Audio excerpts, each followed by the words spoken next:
Masuk tipe soal nomor 2. Tipe soal nomor 2 pada UN tahun ini biasanya menanyakan tentang massa jenis dan pengaruhnya terhadap keadaan terapung dan tenggelam. Seperti contoh soal berikut ini. Berikut disajikan tabel hasil pengukuran massa dan volume dari 3 jenis benda padat. Ada benda P, Q, dan R dengan massa dan volume yang berbeda masing-masing. Jika ketiga benda tersebut dimasukkan ke dalam wadah yang berisi gliserin dengan massa jenis sebesar 1260 kg per meter kubik, maka posisi ketiga benda tersebut dalam wadah adalah bagaimana? Nah, untuk bisa mengetahui kapan sebuah benda terapung atau tenggelam, maka ada syaratnya, yaitu suatu benda akan terapung kalau massa jenis bendanya lebih kecil daripada massa jenis zat cairnya, dan benda akan tenggelam kalau massa jenis bendanya lebih besar daripada massa jenis zat cairnya.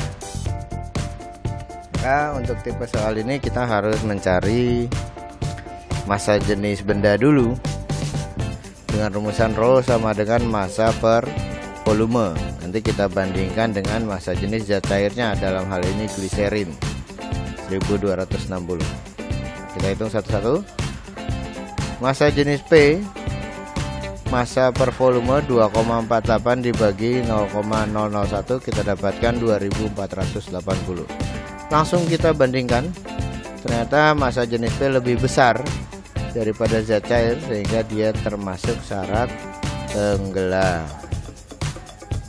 Kemudian benda Q 1,26 dibagi 0,01, ternyata kita dapatkan massa jenis yang sama. Untuk keadaan sama, maka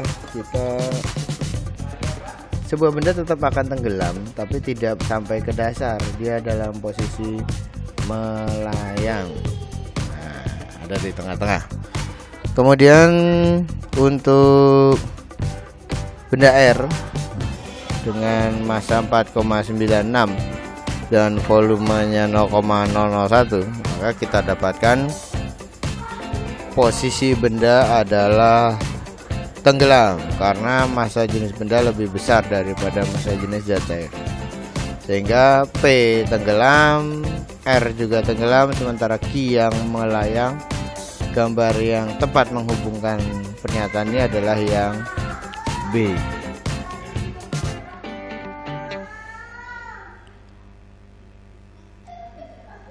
Masuk ke tipe soal nomor 2 berikutnya.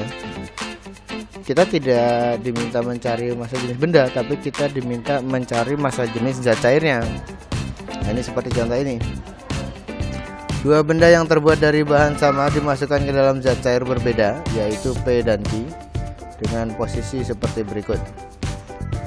Berdasarkan posisi benda dalam zat cair tersebut, maka dapat disimpulkan bahwa massa zat cair P lebih besar dari massa zat cair Q, gaya ke atas zat cair P lebih kecil daripada gaya ke atas zat cair Q, volume zat cair P lebih kecil dari volume zat cair Q, atau massa jenis zat cair P lebih besar daripada massa jenis zat cair Q.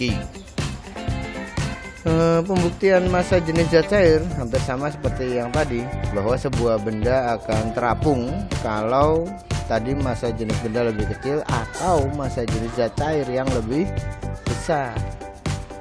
Demikian juga untuk tenggelam, massa jenis zat cair harus lebih kecil daripada massa jenis benda.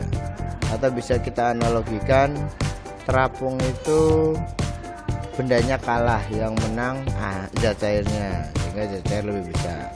Tenggelam itu bendanya menang, makanya bisa mendorong ke bawah, dan zat cairnya kalah, sehingga zat cair lebih kecil. Posisi tenggelam atau melayang ada di Q, maka zat cair Q ini pasti akan lebih kecil dan zat cair P akan lebih besar, sehingga jawaban yang tepat adalah yang D. Nah, gitu.